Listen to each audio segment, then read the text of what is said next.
Assembly توڑ سکتا ہے، اس کے کہاں کہاں اختیارات ہیں، مگر یہ چیک کر رہی ہے عدالت کہ پروسیجرل مسٹیک تھی یا آئین شکنی ہوئی ہے۔ اب ایک طرف کے دلائل ہو گئے ہیں، پیپلز پارٹی نے کہا کہ فل کورٹ بنا دیں، کیونکہ 5 کا لارجر بینچ ہے نا، تو اس پہ فرمایا جاتا ہے کہ کیوں ہمیں آپ کو ہماری نیت پہ شک ہے، تو ہم اٹھ کے چلے جاتے ہیں، مطلب ایموشنل بلیک میلنگ۔ تو فیصلہ تو میں آپ کو پہلے سنا سکتا ہوں، مگر تھوڑا سا اس کے بیک گراؤنڈ پہ چلے جائیں۔ دیکھیں، بات صرف اتنی سی ہے کہ انٹرنیشنل کانسپریسی قرار دے کر اسمبلی توڑ دی گئی، تحریک عدم اعتماد مسترد کر دی گئی، غدار قرار دے دیا گیا پوری اپوزیشن کو جو 4.25 کروڑ ووٹ کو ریپرزینٹ کرتے ہیں، اور کہا جا رہا ہے غداروں سے کہ آئیے اگلے الیکشن میں، کیونکہ اس ملک میں کوئی معظم معاشرہ ہوتا تو انہیں سزائیں ہوتی، ان کے خلاف عدالتوں میں مقدمے چلتے، یہ فوراً گرفتار ہوتے اور ثبوت لا کے انہیں سزائیں دی جاتی، مگر سزائیں، انصاف، قانون اور اپنی مرضی کا وہ ہے کمزور کے لیے، کہ اگر دل ہے، موڈ ہے تو عدالت لے جاؤ، نہیں تو مار دو، لاپتہ کر دو، اور جو طاقتور ہے اسے اسمبلی میں بٹھاؤ، اسے الیکشن میں لے کر آؤ اور غدار بھی کہتے رہو۔ تو یہ ایک جنگلی معاشرہ ہے جہاں قانون، انصاف، میرٹ کا کوئی لینا دینا نہیں ہے، اور کہا جا رہا ہے کہ جی آئیے نئے الیکشن میں چلتے ہیں، اگر آپ جیت سکتے ہیں تو جیت جائیے، اور جو قانون انصاف کی ایسی تیسی ہو گئی اسے بھول جائیے، کیونکہ ہمیشہ سے یہی ہوتا رہا ہے۔ جو آج انصاف کے لیے چلا رہے ہیں وہ بھی یہی کرتے رہے ہیں، تو مکافات عمل تو بھگتنا پڑے گا نا۔ اب لوگ کہہ رہے ہیں کہ پہلے، اور بہت سے لوگوں نے ان کو مشورہ دیا تھا کہ پہلے اسپیکر کے خلاف آپ لے کر آئیے تحریک عدم اعتماد، پھر پرائم منسٹر کی طرف بڑھیے، ان کو تو جلدی تھی، پرائم منسٹر کو اتارنا تھا، حالانکہ یہ چاہتے تو 1 سال برداشت کر سکتے تھے، محترم کو پورا موقع دیتے تاکہ وہ سامنے آتا سب کچھ، کہ اگر آپ نیا انڈیکس دیکھیں پاکستان کی اکانومی کا تو خوف سے بری حالت ہو جاتی، 14% تو سرکاری انفلینشل ریٹ ہے، اور کہنے والے جو اکانومسٹ ہیں وہ کہتے ہیں 16% ہے، امریکہ میں 5.4 ہے، تو چیخیں نکل گئی ہیں، لٹرلی چیخیں نکل گئی ہیں کہ جو چیز $4 کی تھی وہ $12 کی ہے۔ تو آپ اندازہ لگا لیں، اور میں نے آپ کو بتایا تھا کہ جی کل بتایا تھا کہ پیٹرول کی قیمت منیمم $50 بڑھے گی، $56 کی سمجھی گئی ہے، 45 روپیز کی تو بڑھے گی، ڈالر 188 کا بک رہا ہے، بینک ریٹ میں مت جائیے گا، کچھ لوگ تو کہتے ہیں 189 اور 190 تک کا ہے، اور اکانومسٹ بہت ٹی وی پہ آ کے کہہ رہے ہیں کہ یہ 195 تک تو ہم ایکسپیکٹ کرتے ہیں کہ یہ وہاں تک جائے گا، مگر جو کیاس ہے وہ دیکھیں کہاں تک جاتا ہے، اور پھر اس اکانومی کا کیا حال ہوتا ہے، بجٹ خسارہ، ہر چیز سامنے آ گئی ہے کہ تاریخ کی بلندیوں پہ پہنچا ہوا ہے، جو ڈالر گرتا جائے گا اور بڑھتا جائے گا، ڈالر بڑھے گا، روپیہ گرے گا۔ تو دیکھیں یہ جو کانسپیرنسی ہے نا، تھیوری کہ جناب غداری کی، اور انٹرنیشنل کمیونٹی کے ساتھ امریکہ کا نام لے کر، جن کا نام لیا جا رہا ہے ڈونلڈ لو کا، انڈر سیکریٹری، ایک طرف 7 تاریخ کو آپ نے سب نے ٹی وی پہ سن بھی لیا ہوگا کہ 7 تاریخ کو خط لکھا گیا، مگر 16 مارچ کو خواتین کے عالمی دن کے موقع پر وہ اسی ایمبیسڈر کے کہنے پر مہمان خصوصی تھے، ان کے پاس ٹائم نہیں تھا ایمبیسی آنے کا، تو انہیں کہا گیا ویڈیو لنک پر آئیے، وہ ویڈیو لنک پر آئے، ان کے لیے تالیاں بجائی گئیں، ان کا پھر ٹویٹ کر کے شکریہ بھی ادا کیا گیا، تو جس کے کہنے پر غدار قرار دیا جا رہا پوری اپوزیشن کو، اسے پورا اپنے ہاتھوں میں رکھا جا رہا ہے۔ کیوں؟ اس سے 4.5 کروڑ ویکسین دلوائیں، اور وہ پاکستان سے اس کے قریب کے جاننے والے پاکستانی کہتے ہیں کہ وہ پاکستان سے بہت قریبی ایک روحانی تعلق ہے اس کا، کہ وہ بہت جونیئر افسر تھا، تو پشاور سے لے کے اس نے کئی جگہ پہ سرو کیا۔ پھر آئی ایم ایف سے آج پتہ چلا کہ مذاکرات کامیاب کروانے میں پچھلے ہر بار اسی کا ہاتھ تھا، اب مذاکرات ناکام ہو چکے ہیں کیونکہ شرائط توڑ دی گئی ہیں، سبسڈی دینی ہے، حکومت بچانی تھی، مگر اس جان لو کے خلاف مہم چلائی جا رہی ہے، جو عمرانی میڈیا ہے اس پر، کہ وہ انڈیا میں اس سے پھر پوچھا گیا کہ جی آپ پر الزام، اس نے کہا ہم آئین کی اور قانون کا پاکستان میں جو ہم عمل ہے اس کی احترام کرتے ہیں. اس سے زیادہ کیا جواب دے گا وہ؟ تو بات یہ ہے کہ غداروں سے کہا جا رہا ہے کہ الیکشن لڑیے، دوسری طرف کہا جا رہا ہے کہ آئین سے انحراف غداری ہے، اسے سزا دیجیے. مگر آپ یقین رکھیں عدالت سے جو فیصلہ آئے گا وہ یہ ہوگا کہ جو اسپیکر ڈپٹی اسپیکر نے کیا اس کا اختیار نہیں تھا، جو رولنگ دی وہ رولنگ صرف اسپیکر کا اختیار تھا. مگر چونکہ معاملات بہت آگے بڑھ چکے ہیں اور اسمبلیاں ٹوٹ چکی ہیں، وزیر اعظم گھر جا چکا ہے، وہ وزیر اعظم جسے بظاہر یہ کہا جا رہا ہے گھر جا چکا ہے، اسٹیبلشمنٹ ڈویژن وہ کیبنٹ ڈویژن اس کا نوٹیفیکیشن جاری کر چکی کہ وہ اب نہیں ہے. مگر وہ پھر بھی صدر کے اعلان کے بعد کہ وہ 15 دن صدر رہے گا، اور اس کا کیبنٹ ڈویژن کا نوٹیفیکیشن آیا کہ نہیں وہ وزیر اعظم نہیں ہے، مگر وہ پھر بھی وزیر اعظم ہے. تو کہا ہی جائے گا کہ جی دیکھیں اب تو نگراں حکومت کی باتیں ہو رہی ہیں. نگراں حکومت کے لیے جسٹس گلزار کا نام فواد چودھری صاحب نے اعلان کیا ہے. جسٹس گلزار صاحب جو سیکیورٹی خطرات کے بعد امریکہ آ گئے تھے اور یہاں سے واپس پہنچتے ہی انہیں پرائم منسٹری کا جو انٹرم پرائم منسٹری ہے اس کو لیے نامینیٹ کیا گیا حکومت کی طرف سے. اور صدر نے اپوزیشن سے کو بھی لیٹر بھیجا ہے کہ جی آپ نے نام دیجئے. تو اپوزیشن کا کہنا یہ ہے کہ جناب جب اسمبلیاں ہیں ہی نہیں تو پارلیمانی کمیٹیاں بھی نہیں ہیں جہاں ہی ڈسکس ہوتا ہے کہ جناب انٹرم سیٹ اپ کیا ہوگا. تو کیسی نگراں حکومت، کیسا اپوزیشن لیڈر ہی کہاں، وزیر اعظم ہی کہاں. تو مگر آپ یہ دیکھیے گا کہ درمیانی راستہ وہی نکلے گا کہ سب کچھ آگے بڑھ چکا ہے کہ یہ جو ہوا غلط ہوا، آئندہ نہیں ہوگا، اور اسپیکر کی یہ غلطیاں تھیں اور یہ آئین کہتا ہے. مگر جو ہو گیا اب ہو گیا، اب الیکشن کی طرف ہی جا کے موجودہ نازک صورتحال سے نکلا جا سکتا ہے. One one situation. اسے ذرا غور سے دیکھیں کہ لوگ کہہ رہے ہیں کچھ لوگ کہ خان صاحب پاگل پن میں سب کچھ کیا.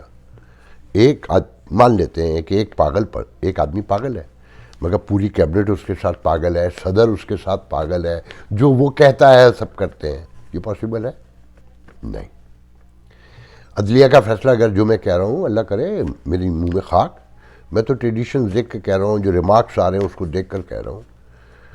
نہیں حضور، سب ملے ہوئے ہیں، وہ ملے ہوئے ہیں اور نئے سرے سے کمپین چلائی جائے گی الیکشن کی، اور خان صاحب کو پھر لایا جائے گا. کیونکہ آئین قانون آپ کی نظر میں کوئی ویلیو نہیں رکھتے. جب آپ کی نظر میں نہیں رکھتے تو حکمرانوں کی نگاہ میں کیوں رہیں گے؟ ان کی کیا حیثیت اور وہ کیوں دیں حیثیت؟ تو اس سچویشن میں دیکھتے جائیے کہ آگے آگے ہوتا ہے کیا. جو بھی ہوگا آپ کے حق میں برا ہوگا. آٹا 125 روپے کلو بکے گا، پیٹرول تو ہونے والا ہے 200 روپے. ان کے گھروں میں کوئی فرق نہیں پڑے گا. یہ کھا پی کے نکلتے ہیں سب اور دوبارہ پھر بیٹھ کے کھاتے ہیں جب اکٹھے ہوتے ہیں. کیونکہ آپ کی نگاہ میں آئین کی، قانون کی، انصاف کی، میرٹ کی کوئی اہمیت نہیں ہے کہ ہاں یار پاکستان تو ایسا ہی ملک ہے. ذہنی طور پہ طے کر لیا ہے سب نے کہ نہیں. ہمارے جیسے لوگوں کا مسئلہ یہ ہے کہ جس معاشرے میں رہتے ہیں اسے دیکھتے ہیں. میرے ایک دوست آئے ہوئے ہیں، وہ سارا جب کہیں باہر جاتے ہیں تو ڈرائیونگ کے دوران سڑک گھورتے رہتے ہیں.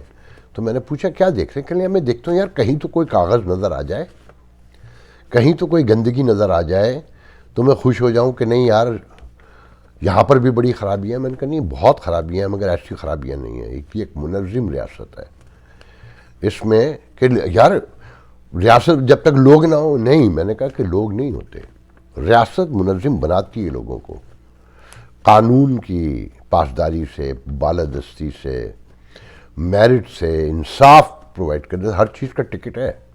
غلطی کیجئے مالی طور پر آپ کو جھٹکا ایسا لگے گا کہ آپ یاد رکھیں گے. تو جناب اب یہ محب وطن دونوں طرف غدار ہیں.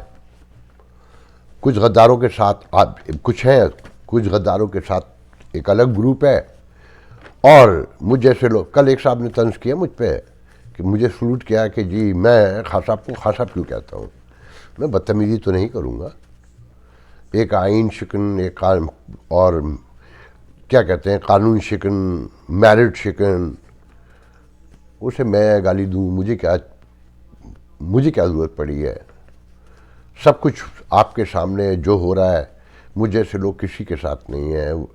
یقین کامل سے جانتا ہوں کہ یہ سب اقتدار کی جنگ ہے، اور اقتدار کی جنگ میں جب عوام گروہ کی شکل اختیار کر چکے ہوں، گروپوں کی شکل میں ادھر ادھر کھڑے ہوں، تو اشرافیہ عیش کرتی ہے. تو ساتھ میں دلچسپ بات یہ ہے کہ جو عدلیہ فیصلہ دے گی نا، اس کے لیے راہ ہموار ہونا شروع ہو گئی ہے. وہ لوگ سامنے آ گئے ہیں جو مفاہمتی بیانیے اور مثبت چیزیں دکھانے کے لیے مشہور ہے. اب وہ کہہ رہے ہیں کہ دیکھیں یہ تو آئیڈیلزم ہے، کہ ہونا تو یہی چاہیے کہ عدالت سے فیصلہ آئے اور اسمبلیاں بحال ہوں، دوبارہ سے تحریک عدم اعتماد ہو اور سسٹم دوبارہ اپنے بیک اپ پہ جائے اور عبرت بنایا جائے. مگر پاکستان میں یہ کہاں ممکن ہے؟ سب کو پتہ ہے زمینی حقائق کیا ہے. تو اب بہتر یہی ہے کہ آگے بڑھا جائے، اور چیزیں جس طرح سے ہو گئی ہیں کہ وزیر اعظم بھی گھر چلا گیا، اسمبلی بھی چلی گئی، نگراں سیٹ اپ کی تیاریاں بھی ہیں، صدر نے درجنوں اقدام اٹھا لیے، اب انہیں انڈو کرنا ممکن نہیں رہا. تو بہتر ہے اب الیکشن کی طرف بڑھا جائے اور چیزوں کو خراب ہونے سے بچایا جائے. کتنا خوبصورت بیانیہ یہ ہے نا، خوبصورت، کہ کیا ہوگا، لڑائی جھگڑا فساد، اور پھر اتنی چیزیں ہو گئی ہیں، ایک نیا کیوس پیدا ہو جائے گا. مطلب آئین قانون کی کوئی اہمیت نہیں ہے. کل پھر ایسا ہوگا، پھر یہی کہا جائے گا، اور یہی کہا جا رہا ہے 74 سال سے. غور کریں ذرا. تو ابراہم واروی، جب میں دیکھ رہا تھا یہ، میں نے 2-3 لوگوں کو سنا تو میری ہنسی نکل گئی کہ مجھے بھی اچھا لگ رہا ہے کہ بھئی دیکھیں اب سب کچھ انڈو تو نہیں ہو سکتا، اب عدلیہ کوئی بھی فیصلہ دے، بڑھنا تو آگے ہی پڑے گا. ساری عدالتی تاریخ نکال کے دیکھیں، اس طرح کی کرائسس نکال کے دیکھیں، یہی آپ کو بتایا جاتا ہے، اور اب پھر وہی ہوگا. اور اس بیانیوں کو کوئی جھٹلا نہیں سکے گا. لاجک بھی ہے نا اس میں، مگر اس میں انصاف، قانون، آئین کا جو قتل ہے، جس کی وجہ سے معاشرے میں یہ ساری سچویشن کریٹ ہو چکی ہے اور پوری اکانومی بیٹھ گئی ہے. اور جن سے اکانومی جڑی ہوئی ہے انہیں کہا جا رہا ہے کہ وہ ہمارے ملک میں مداخلت کر رہے ہیں. اور کمال یہ دیکھیں کہ انہوں نے سیکیورٹی کونسل کی میٹنگ میں سائن بھی کروا لی ہے تینوں چیف سے کہ یہ غداری ہے، مگر ان پر مقدمہ نہیں چلایا جائے گا، ثابت نہیں کیا جائے گا، ثبوت نہیں لا کے رکھے جائیں گے. وہ یہ کہ حالانکہ وہ یہ کہہ رہے ہیں کہ ہمارا تو کوئی لینا دینا ہی نہیں، کوئی تعلق نہیں ہے، مگر انہوں نے سائن کر کے دے دیے ہیں. تو چیزوں کو سمجھیں کہ کھیل کہاں جا رہا ہے اور اس کا کیا مقصد ہے. اب کیا ہوگا؟ کچھ لوگوں کا خیال یہ ہے کہ جی اگر فیصلہ یہ آتا ہے کہ جی انتخاباتی حل ہے تو اپوزیشن بائیکاٹ کرے گی، اور پھر جب الیکشن ہوں گے تو امریکہ، یورپ یہ تسلیم نہیں کریں گے اور نئی معاشی پابندیاں لگیں گی، مسائل کھڑے ہوں گے. مگر نہیں، میرا نہیں خیال ہے. جو لوگ یہ بیانیاں لے کر آئے نا کہ انڈو نہیں ہو سکتی چیزیں اور آگے ہی بڑھنے میں بہتری ہے، مفاہمت میں ہی بہتری ہے، آئیڈیلزم کو نہیں دیکھنا ہوگا، پرامیگیٹو ہونا اور آئیڈیلسٹک ہونا بڑا اچھا ہے، یہ سب بڑا اچھا لگتا ہے، مگر آگے دیکھنا ہوگا. یہ ایسے نہیں کہہ رہے، اپوزیشن کی مرضی کے ساتھ کہہ رہے ہوں.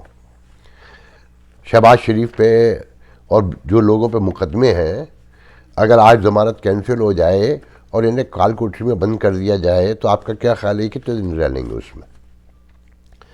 یہ جائیں گے اسی طرف، یہ الیکشن میں حصہ لیں گے، اور پھر کسی دن اسی طرح کا حادثہ ہوگا. اول تو دیکھیں، مجھے نہیں پتا کہ یہ اکانومی جس نہج پہ جا رہی ہے اس کا اینڈ کیا ہونے جا رہا ہے، نیا سینیریو کیا ہوگا، اور یورپی یونین، امریکہ، خان صاحب کیسے سروائیو کریں گے. دیکھنا یہ ہے کہ امریکہ کو کانسپیرنسی کا سرغنہ بتائیں گے، یورپی یونین کو دھمکیاں دیں گے، غیر جانبداری.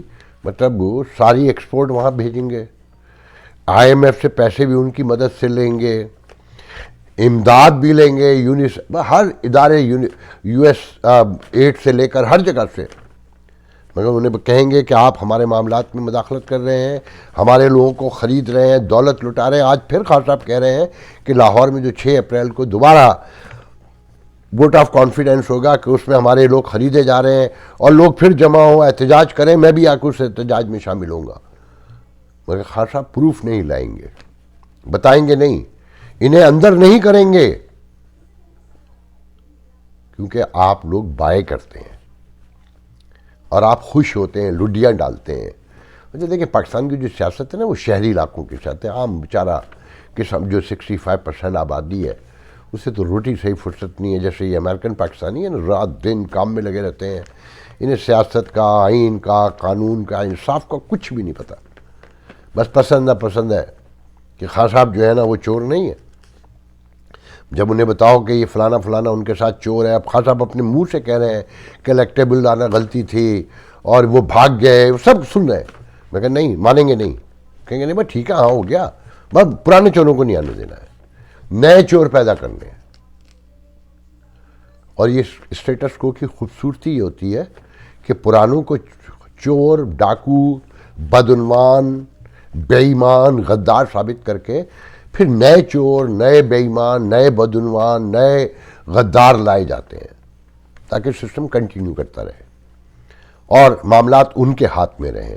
جو لوگ کہتے ہیں نا کہ خان صاحب اکیلے سب کو منہ دے رہے ہیں، وہ فوج سے بھی لڑ رہے ہیں، وہ پوزیشن سے بھی لڑ رہے ہیں، وہ عدلیہ سے بھی لڑ رہے ہیں، الیکشن کمیشن سے بھی لڑ رہے ہیں، نہیں، خان صاحب اتنے پیشنس کے آدمی نہیں ہیں، سب کو پتہ ہے۔ ان کے اپنے دوست، ان کا عقیدت مند طبقہ جو ہے وہ بھی مانتا ہے کہ خان صاحب کے ہنر میں یہ ہنر نہیں ہے۔ ایک بہت سینئر ریٹائر افسر نے جو 22 گریڈ سے ریٹائر ہوئے، انہوں نے مجھے کہا کہ اس بندے میں کیپیسٹی تھی ہی نہیں، یہ ایز اے اسٹوج ہی لائے گئے تھے، تو اب نئے سرے سے لانچ کیا جا رہا ہے۔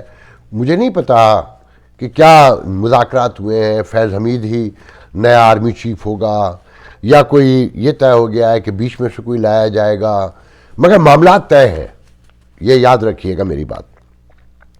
درمیانی راستہ ایسے نہیں نکھایا جا رہا، میں ان لوگوں کو خوب پہچانتا ہوں جو درمیانی راستے لے کر آتے ہیں، وہ ہمارے آپ کے سب کے مقابلے میں ہمبل ہیں، قابل قبول ہیں، اور اسی لیے قابل قبول ہے کہ انہیں درمیانی راستہ خوبصورتی سے دکھانا آتا ہے۔ تو اس درمیانی راستے پہ آپ لوگ چلتے رہیے، پلسرات پر، اور عیش کیجئے۔ دیکھیں میں نے آخری بات بتا دوں کہ اپوزیشن بائیکاٹ نہیں کرے گی الیکشن کا، اور الیکشن ہوں گے، دھاندلی بھی ہوگی۔ یہ خان صاحب نے اسمبلیاں یوں توڑی ہیں، توڑوائی گئی ہیں کہ سب کچھ انہی کے اختیار میں پھر رہے۔ پھر اب خان صاحب کی پاپولرٹی بھی بڑھائی جائے گی، جو بڑھ بھی رہی ہے۔ جو جتنا زیادہ آئین شکن ہوگا وہ اتنا پسندیدہ ہوگا ہمارے معاشرے میں۔ ایک صاحب جنہوں نے مجھے پرسوں بتایا تھا کہ وہ ڈونلڈ لو کو پرسنل لیول پہ جانتے ہیں، اور یہ سب کچھ خط ورگی کہانی کیا ہے کہ ہم ایک قدم آگے بڑھتے ہیں، 2 قدم پیچھے چلے جاتے ہیں۔ تو بتا رہے تھے کہ ان کا ڈرائیور 27 مارچ کو، ذہن میں رکھیں وہ تحریک انصاف کو پسند کرتے ہیں، وہ تحریک انصاف کے فائنانسر ہیں، 2 MNA جو وزیر ہیں ان میں سے ایک، انہیں ان کی پوری کمپین میں پیسہ ان کا لگا ہوا تھا۔ وہ بتا رہے تھے کہ چوکیدار، اس نے کہا 27 مارچ کے جلسے میں جانا چاہتا ہوں، خان صاحب کا دیوانہ ہوں، تو انہوں نے اسے کچھ پیسے بھی دیے اور کہا کہ اپنے دوستوں کے ساتھ گاڑی بھی لے جاؤ۔ جب واپس آیا تو اس نے کہا کہ خان صاحب یہ جو باتیں کرتے ہیں اس کو ہم لوگ کیسے بولیں کہ سب چور ہیں، ہمارے یہاں تو میں بھی چور ہوں، درزی بھی چور ہے، سبزی والا بھی چور ہے، نائی بھی چور ہے، تو یہ چوری کب تک بکے گی، یہاں تو سبھی چور ہیں۔ اچھا یہ کبھی غور نہیں کیا کسی نے کہ جب وہ انصاف نہ ہو، قانون نہ ہو اور میرٹ نہ ہو تو چور ہی ہوتی ہے ریاست، اور ریاست میں رہنے والے بھی چور ہوتے ہیں۔ یہ حکمران اشرافیہ ہوتی ہے، یا ریاست چلانے والے ہوتے ہیں جو ریاست کو منظم طور پہ چلانے کے لیے لوگوں کو آئین کا، قانون کا، انصاف کا، میرٹ کا پابند بناتے ہیں تاکہ کوئی کسی کا حق نہ کھا سکے. چھوٹی چھوٹی سی بات پر سزائیں دی جاتی ہیں، جرمانے کیے جاتے ہیں تاکہ آپ نظم و نسق کے ساتھ رہنا سیکھیں. سڑک ایسے نہیں صاف ہوتی یا گندگی ایسے نہیں پھیلتی، مگر ہم ان باتوں پہ غور کرنے کو تیار نہیں ہیں. جب تک ہم غور نہیں کریں گے آگے بڑھنے کا کوئی خواب شرمندہ تعبیر نہیں ہوگا. فی الحال تو صرف یہ سوچیں کہ جو مہنگائی کا طوفان آنے والا ہے، جو بتدریج آ رہا ہے، اور اچانک بڑی بڑی خبریں اکانومی کے حوالے سے آپ کو سننے کو مل سکتی ہیں. اللہ حافظ.